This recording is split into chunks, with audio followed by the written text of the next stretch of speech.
Rule number 69 क्या है, बहुत ही इंपॉर्टेंट है। रूल नंबर 69 में मैंने यहाँ पे स्ट्रक्चर यहाँ पे लिख दिया है कि अगर आपका वन ऑफ आता हो, उसके बाद पजेसिव एडजेक्टिव आता हो, उसके बाद आपका प्लूरल काउंटेबल नाउन आता हो, देन आपका रिलेटिव प्रोनाउन दैट के पहले द ओनली का प्रयोग हो, तो रिलेटिव प्रोनाउन दैट के एंटेसिडेंट का कार वन करता है जो सिंगुलर होता है। सो रिलेटिव प्रोनाउन दैट के बाद वर्ब कैसा आएगा, सिंगुलर होता है। समझ में नहीं आया होगा, एक एग्जांपल से समझेंगे सब समझ में आ जाएगा। अभी मैं एग्जांपल दूंगी, उसके बाद आपको ये रूल अच्छे से समझ में आ जाएगा। मैंने कहा कि अगर आपका जैसे आता नहीं है वन ऑफ आ रहा हो, वन ऑफ आ रहा हो, और वन ऑफ जैसे हमने पढ़ा है ना, वन ऑफ का बाद पहले हम तो ये पढ़े हैं कि वन ऑफ के बाद जो आपका नाउन आता है प्लूरल आता है, और जो सिंगुलर वर्ब जो आती है सिंगुलर आती है। ये फर्स्ट रूल में पढ़े हैं, मैं तीनों यहाँ पे बता दे रही हूँ। ये हम पढ़े हैं कि वन ऑफ प्लस आपका जो नाउन आता है प्लूरल नाउन आता है, लेकिन वर्ब कैसी आती है, सिंगुलर। एक रूल तो हम ये पढ़ लिए हैं टाइप 1। टाइप 2 में क्या पढ़ने वाले हैं कि वन ऑफ के बाद प्लूरल नाउन आता है, बट अगर आपका रिलेटिव प्रोनाउन आ रहा है तो वर्ब किसके अकॉर्डिंग आएगी, इस प्लूरल नाउन के, यानी कि रिलेटिव प्रोनाउन के पहले जो यहाँ पे रिलेटिव प्रोनाउन रहेगा उसके पहले अगर आपका कोई नाउन आ रहा है, जैसा भी नाउन रहेगा, चाहे सिंगुलर हो चाहे प्लूरल हो, उसके अकॉर्डिंग यहाँ पे आपकी वर्ब आएगी। तो सिंगुलर भी आ सकती है, सिंगुलर वर्ब भी आ सकता है, प्लूरल वर्ब भी आ सकता है, या वो इसके नाउन पे अकॉर्डिंग होता है, मतलब इसके नाउन या प्रोनाउन पे डिपेंड होता है। अगर आपके बीच में रिलेटिव प्रोनाउन आ रहा है, दो टाइप ये अपने याद रखना। लेकिन आज ये तीसरा टाइप ये भी याद रखिएगा कि वन ऑफ अगर आ रहा है, उसके बाद आपका पजेसिव एडजेक्टिव आ रहा है, प्लूरल काउंटेबल नाउन उसके बाद आ रहा है, तो रिलेटिव प्रोनाउन दैट की बात यहाँ पे हो रही है। दैट आ रहा है रिलेटिव प्रोनाउन, और उसके पहले द ओनली का अगर प्रयोग हुआ है, तो दैट के जो रिलेटिव प्रोनाउन दैट है ना, उसके एंटेसिडेंट का कार्य कौन करता है, वन करता है, जो कि सिंगुलर होता है। अभी हम एग्जाम्पल ले लेते हैं, सब समझ में आ जाएगा। एक एग्जाम्पल लेते हैं, जैसे कि मैंने कहा example, this is the only one, this is the only one of his novels that, आपका यहाँ पे डैश हो जाएगा, worth reading। यहाँ पे हम कौन सी वर्ब फिल करना है, आप देख सकते हैं यहाँ पे कौन सी वर्ब आएगी। पहले हम इसके अकॉर्डिंग चलेंगे कि क्या बता रहा है यहाँ पे, कि वन ऑफ हो, पजेसिव एडजेक्टिव हो। ठीक है, ये आपका वन ऑफ है, उसके बाद आपका पजेसिव एडजेक्टिव आ रहा है, उसके बाद आपका प्लूरल काउंटेबल नाउन है, यानी कि यहाँ पे प्लूरल नाउन आ गया है, प्लूरल काउंटेबल नाउन है, उसके बाद रिलेटिव प्रोनाउन आपका दैट आ रहा है। अब यहाँ पे वर्ब कौन सी रखेंगे ये बताना है। ठीक है, अब ये वाला जो रूल हमने पढ़ा था, ये वाला कि वन ऑफ वाला आता हो तो प्लूरल नाउन है, बट जब भी आपने याद रखना है ये जो रूल है कि वन ऑफ के बाद प्लूरल नाउन सिंगुलर वर्ब, ये सिंपल रूल है। बट अगर आपका वन ऑफ भी आ रहा है इस सेंटेंस में, और उस सेंटेंस में आपके रिलेटिव प्रोनाउन भी आ रहे हैं, तब आप क्या करेंगे, क्या तब भी सिंगुलर वर्ब लगाएंगे? नहीं, तब यहाँ पे वन ऑफ की जो वैल्यू रहेगी, जैसे कि यहाँ पे हमने यूज़ किया था, वन ऑफ की जो वैल्यू यहाँ पे ख़त्म हो जाती है जब रिलेटिव प्रोनाउन आ जाता है। यहाँ पे वो रिलेटिव प्रोनाउन की वैल्यू हो जाती है कि रिलेटिव प्रोनाउन का क्या रूल है कि रिलेटिव प्रोनाउन के पहले जो हमारा नाउन या प्रोनाउन रहेगा उसके अकॉर्डिंग अपनी वर्ब रखते हैं। ठीक है, यहाँ पे ये हो गया। बट यहाँ पे क्या कह रहा है कि वन ऑफ के बाद आपका पजेसिव एडजेक्टिव, उसके बाद आपका प्लूरल नाउन आ रहा है, उसके बाद रिलेटिव प्रोनाउन आ रहा है, ये आपका रिलेटिव प्रोनाउन है, वर्ब किसके अकॉर्डिंग आएगी। तो आपने ध्यान रखना है कि यहाँ पे वन के पहले क्या आया है, द ओनली आया है, द ओनली की बात हो रही है। यहाँ पे वही चीज़ मैंने बताया, द ओनली का प्रयोग हो तो रिलेटिव प्रोनाउन दैट के एंटेसिडेंट का कार्य कौन करता है, सब्जेक्ट का काम कौन कर रहा है, यहाँ पे ये वन कर रहा है, ना कि नॉवेल्स कर रहा है। ठीक है, this is the only one of his novels, मतलब उनके नॉवेल्स में सिर्फ एक ही नॉवेल थी, एक की बात हो रही है। यहाँ पे वन एंटेसिडेंट का काम कर रहा है यहाँ पे, जो कि सिंगुलर है, और जब सिंगुलर है तो वर्ब भी कैसी आएगी, सिंगुलर ही आएगी। तो यहाँ पे आपकी वर्ब कौन सी हो जाएगी, by the way is M R में कौन सी वर्ब आप रखेंगे यहाँ पे, तो इज रख देंगे, इज आ जाएगा।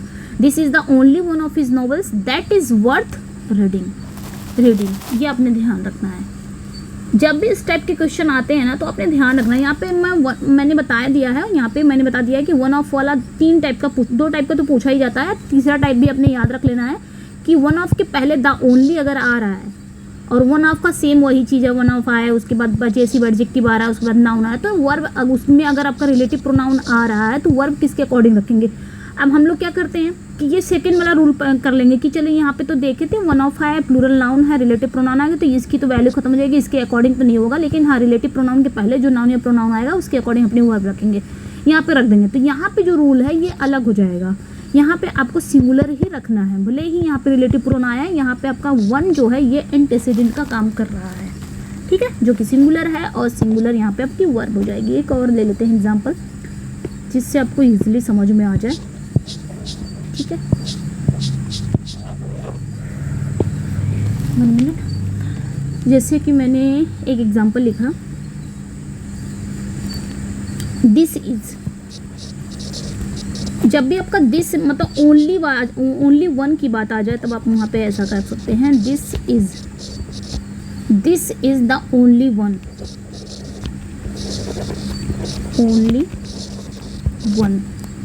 ऑफ हिज पेंटिंग्स,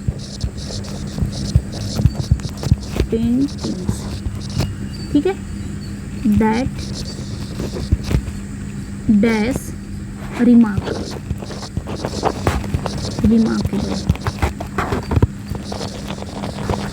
ठीक है। अब यहाँ पे क्या आएगा, अब देख लीजिए, यहाँ पे वन ऑफ आया है, पजेसिव एडजेक्टिव आया है, प्लस नाउन आया है, उसके बाद आपका रिलेटिव प्रोनाउन आया है, लेकिन उसके पहले आपका द ओनली आया है। वन के पहले आपका क्या यूज़ होया, द ओनली आया। तो कभी भी ध्यान रखिएगा कि वन ऑफ के पहले द ओनली वाला सेंटेंस अगर आ रहा है और उसमें रिलेटिव प्रोनाउन दैट आपका आ रहा है, तो वहाँ पे आप देखेंगे हम इसके अकॉर्डिंग, यानी कि रिलेटिव प्रोनाउन के पहले जो नाउन है उसके अकॉर्डिंग ये वैल्यू खत्म हो जाएगी, और यहाँ पे आपने देखना है कि वन ऑफ वाली वैल्यू चालू हो जाएगी, यानी कि ओनली वन की बात हो रही है तो यहाँ पे सिंगुलर आएगा, यहाँ पे आपका इज हो जाएगा। This is the only one की बात कर रहा है, उनके पेंटिंग्स में सिर्फ एक की बात कर रहा है, और एक की बात कर रहा है तो सिंगुलर है, और सिंगुलर के यहाँ पे हम सिंगुलर वर्ब लगाएंगे, ठीक है। ये चीज़ें ध्यान रखनी है, ये वाला रूल आपको नहीं रखना है, ये वाला जो रूल है, क्योंकि इसमें ओनली जुड़ गया है तो ऐसे आप इसको पहचान सकते हैं, ओके। अगला जो रूल है आपका, रूल नंबर 17 में क्या है कि अगर आपका अ वैरायटी ऑफ आता हो, उसके बाद आपका प्लूरल काउंटेबल नाउन आता हो का प्रयोग सेंटेंस के सब्जेक्ट के रूप में हो, तो इसके साथ प्लूरल वर्ब आता है। ये तो सभी को पता है, वैरायटी ऑफ की बात हो रही है, तो कभी भी आपने देखना है कि अ वैरायटी ऑफ है, उसके बाद प्लूरल काउंटेबल नाउन का प्रयोग हो रहा हो, अभी सेंटेंस के सब्जेक्ट के रूप में हो रहा, तो इसके साथ वर्ब कैसी आएगी, प्लूरल आएगी। एग्जाम्पल ले लेते हैं इसका भी, जैसे मैंने कहा अ वैरायटी क्या है, यहाँ पे हम जान ही गए हैं, वैरायटी की मतलब अलग अलग विभिन्न चीज़ों की बात होती है ना, अलग अलग मतलब विविध चीज़ों की बात हो रही है।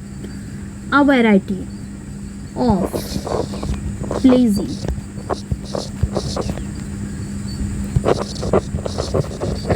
Pledging objects, pledging objects charm,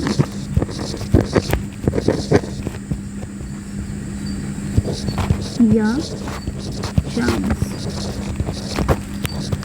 the eyes. यहाँ पे बताना है, यहाँ पे देख सकते हैं, ये तो सिंपल है, सभी को पता है। यहाँ पे प्लेजिंग ऑब्जेक्ट्स है, ये आपका प्लूरल काउंटेबल नाउन हो गया, ये आपकी वर्ब हो गई, और यहाँ पे आपका अ वैरायटी ऑफ आया है, जो कि यहाँ पे रूल है। अब ये सब्जेक्ट के सेंटेंस के सब्जेक्ट के रूप में आ रहा है तो प्लूरल वर्ब आएगा, ठीक है, ये ध्यान रखना है। भले ही यहाँ पे आ दिया हो, अपने कन्फ्यूज नहीं होना है, वैरायटी की बात हो रही है, अलग अलग चीज़ों की बात हो रही है। हम ये जानते हैं कि ऑफ प्रेपोजिशन है, इसके बाद जो वर्ड आता है वो ऑब्जेक्ट में चला जाता है, बट और प्रेपोजिशन से पहले वाला जो वर्ड आता है वो हमारा सब्जेक्ट होता है, और ये सब्जेक्ट का काम कर रहा है आ वैरायटी। वैरायटी अलग अलग चीज़ों की बात करता है, अलग डिफरेंट चीज़ों की बात करता है, डिफरेंट की बात करता है। सो ये प्लूरल हो गया, और इसके साथ वर्ब कैसी आएगी, प्लूरल आएगी। तो यहाँ पे चार्म्स नहीं होगा, ओनली चार्म यहाँ पे सही हो जाएगा। A variety of pledging objects charm the eyes.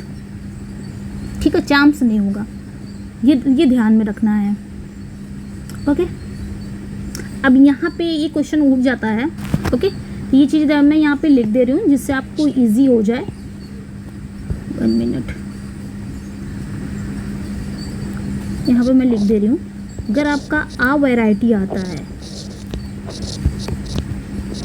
Uh variety of plus plural countable noun plus verb कैसी आएगी, प्लूरल वर्ब आएगी। जैसे हमने वो पढ़ा था ना, a number of, the number of, वो वैसे ही ये भी है। जैसे हमने देखा था कि a number of, the number of, दोनों के बाद प्लूरल नाउन आते हैं, बट जो वर्ब होती है वो डिफरेंट होती है। जैसे आ नंबर ऑफ के बाद जो वर्ब आती है वो प्लूरल आती है, और द नंबर ऑफ के बाद जो वर्ब आती है वो सिंगुलर आती है। उसी तरह सेम ये भी है कि आ वैरायटी ऑफ के बाद जो वर्ब, लेकिन दोनों के बाद नाउन जो आएगा ना वो प्लूरल ही आएगा। तो इसमें भी वही चीज़ है कि आ वैरायटी हो या द वैरायटी हो, the variety of, a variety, the variety of plus plural countable noun, verb कैसी आएगी यहाँ पे, वर्ब सिंगुलर आएगी। ये ध्यान रखना है। सेम उसी तरह है जैसे आपने पढ़ा होगा a number of, the number of, same वही चीज़ है कि अगर आपका आ रहा हो, आ वैरायटी ऑफ आ रहा हो तो प्लूरल वर्ब आएगा, लेकिन दोनों में एक चीज़ कॉमन है कि दोनों के बाद प्लूरल नाउन आएंगे, काउंटेबल नाउन आएंगे, बट वर्ब जो होगी वो आपके आ जहाँ है, मतलब विपरीत वाला। अपने आ से अगर आपने ध्यान रखना है तो आ जो आता है हमको लगता है सिंगुलर हो, लेकिन सिंगुलर नहीं होगा, वहाँ पे प्लूरल वर्ब आएगी। और द वैरायटी ऑफ अगर आ रही है तो वर्ब कैसी होगी, सिंगुलर वर्ब आएगी। एक एग्जाम्पल देख लेते हैं इसका भी, द वैरायटी का। जैसे कि मैंने कहा the variety of, the variety of items at the dinner was, या आपका वर्ब,